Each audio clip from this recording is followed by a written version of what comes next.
Welcome to day two of Mr. Hart's extended absence due to his trip overseas.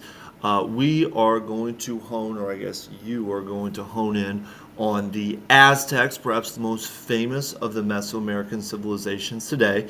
I want to be clear, if you were absent on Tuesday or Wednesday, the 17th or 18th, you should probably go back and complete the screencast, find the lesson on the Mayas.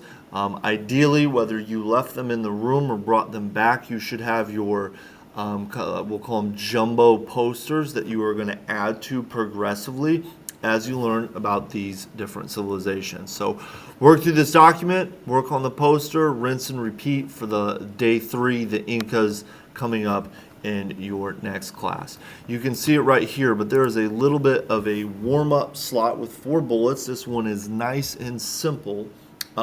Because one of your biggest topics, maybe the big topic today, is about a very famous city. So to get you thinking about cities, I want you to fill this out right here. You can pause, take a screenshot of this, whatever, as you go back to the document. But only ground rules is I want you to come up with a different city for each one. If you have to think of American cities today, that is okay. But I want you to avoid just putting like Indianapolis or New York City for every single one. Try to come up with a unique answer for each.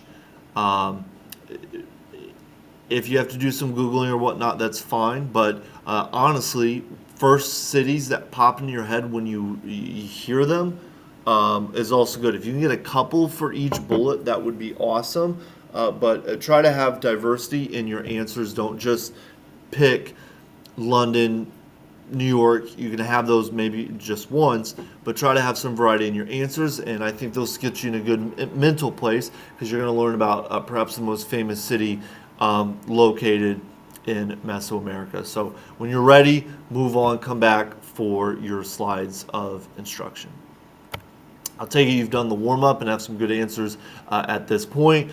Recall, we are in the Western Hemisphere, and we are focusing one at a time on 3 major native civilizations. We covered the Mayas last time, and today, in red over there on the right, we will cover the Aztecs.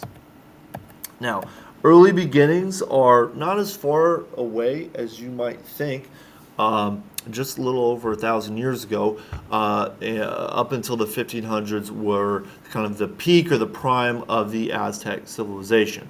Their capital, speaking of cities, Tenochtitlan. You'll hear different pronunciations. Tenochtitlan is how I say it. I'm sure a native Hispanic speaker would probably laugh at that, but that is the best that I can do.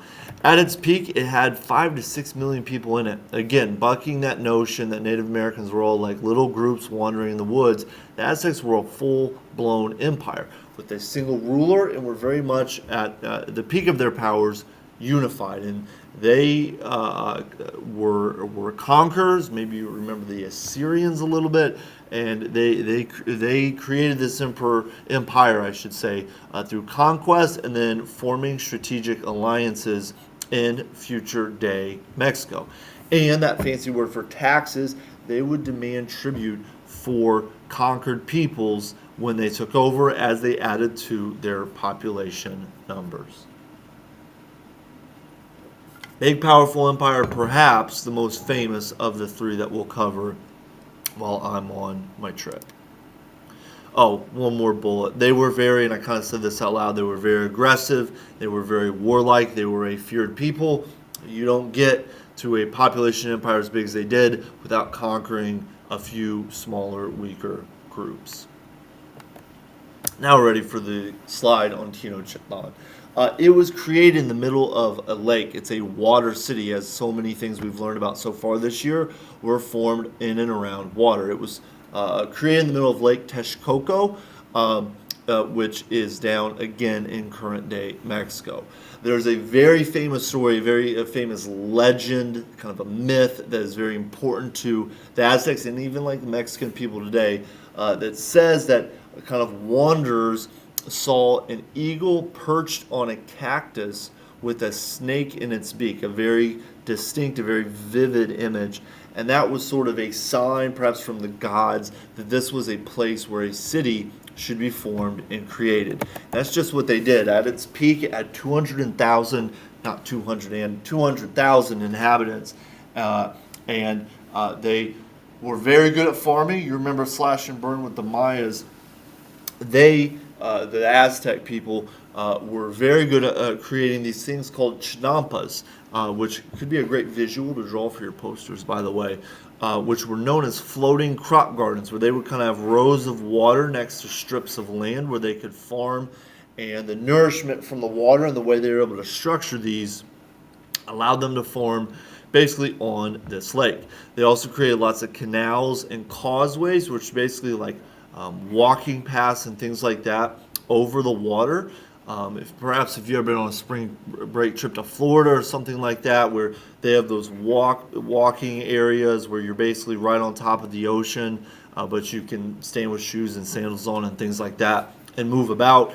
The Aztecs, they built those so movement around the city, you can even see some on the top right of this picture here, was simple.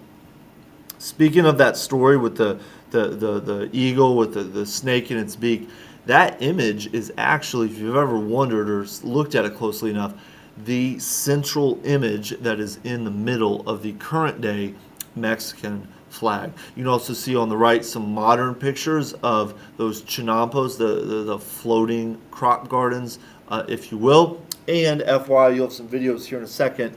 Tenochtitlan becomes Mexico City. They are one and the same. The name changed, who is controlling it has changed.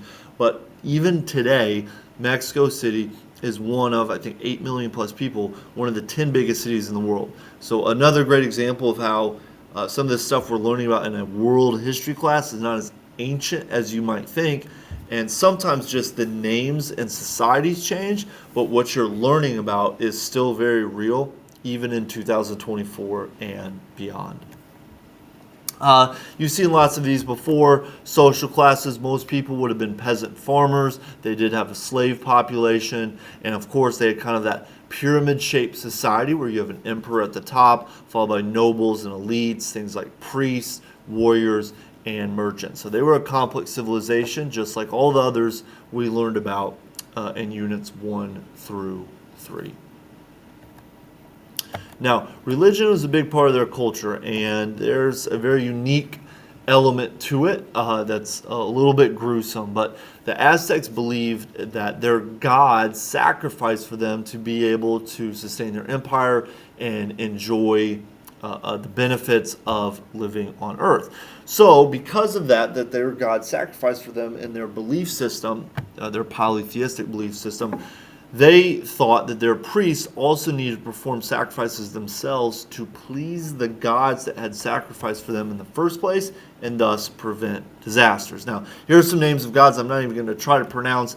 They're way too difficult, but Nanahuatzin, the great story goes, I think it's one of their gods, sacrificed himself and became the sun. So the Aztec people very much revered and feared the sun as part of their religious mindset.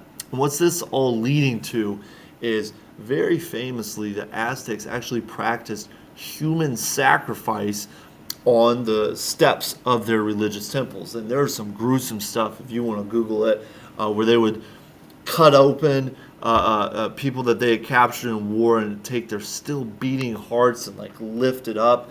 And there's actually stories, it's kind of crazy, where they would give the body after they sacrificed it to nobles, and they would cook it, and they would eat the person that they sacrificed because they thought that was like communing with their own gods. Crazy stuff. But it is important to remember the Aztecs did have academics and developed cities and things like that. This in itself very much a savage and ancient practice, but not everything that the Aztecs did was as cruel and evil as this one example, but it is one thing that is certainly noted. I think the Mayans may have practiced this as well as part of their religion, but religious history all throughout world history has led to the death, unfortunately, of thousands, and this is one very extreme example. Let's get on to achievements. Just like the Mayans, they had developed calendars, a lot of which had to do with their ritual and crop cycles. Of course, Tenochtitlan was a thriving city under the Aztecs, so they were known for their city building. You'll have some videos here in a second that you can watch. They also made strides in mathematics, and they had writing via symbols. So again, you don't want to associate the Aztecs just with the human sacrifice piece, but that is one element of a larger story. On your lesson before your knowledge check, you have two really, really cool videos. I'm not going to play them through the screencast file, but I'll show you that are like 3D flyovers. All talking, but I think that makes it look better. The current day Mexico City drone flyover stuff is really cool. I feel like the music's very soothing. And one, of course, is 3D and one's like live real footage. But these videos are awesome because without many words, they actually show you how this city has grown and developed and changed over time. So take a break from my voice, for crying out loud, before your knowledge check, and watch those videos if you want. You'll notice I have them time stamped in your doc, so it's really like 5-ish minutes of watching, not 10 or 15 or anything crazy like that. I'll tell you, you've watched the videos and you're ready for kind of the wrap-up point of the lesson. Mexico City, you can see there labeled in red down there in south central Mexico. That's also a visual of their writing system and how they counted. It's not so different like from like Roman numerals, if you know what those are. Their writing symbols, that's a good idea. Another good idea of visuals that you could include on your mini poster. So knowledge check before you get into said poster. I want you in that purple slot to explain, and feel free to pause this so you can look at it or screenshot it. Explain a few things associated with the Aztecs. Keep it simple. If the answer seems obvious, you can write about that. That impact the world today, or maybe still exist today, or are influenced by the Aztecs in 2024. So show me that you learned a few things, or you can refer to a couple of things. And of course, as usual, it doesn't have to be a big paragraph or anything, but write in complete sentences for me, please. So do that, and then once you have completed, feel free to pause this because I'm moving on too soon, I know. But once you're done with that, you will, and there's the video links, you have, once again, the full instructions linked to your poster project that I at least showed you before I left on my trip. Your goal today would be to finish anything you still need to with the Mayas, and then move on to your second column, your second thirds, if you will, on the Aztec empires, with a lot of really good information bullets beyond just like 1 or 2 word things, really filled out, nicely done, summarized in your own words, plenty of visuals and color type thing, and then you'll be ready for day 3 of me being gone, which I believe will be Monday and Tuesday, where you'll learn about the Inca civilization and then start working on that final column as well. So respect the sub, respect the work. Hopefully everything so far has been smooth, and make progress, and you will be seeing me sooner than you think. But good luck. I will trust that you are making progress on what I would like you to while I am out for an extended time.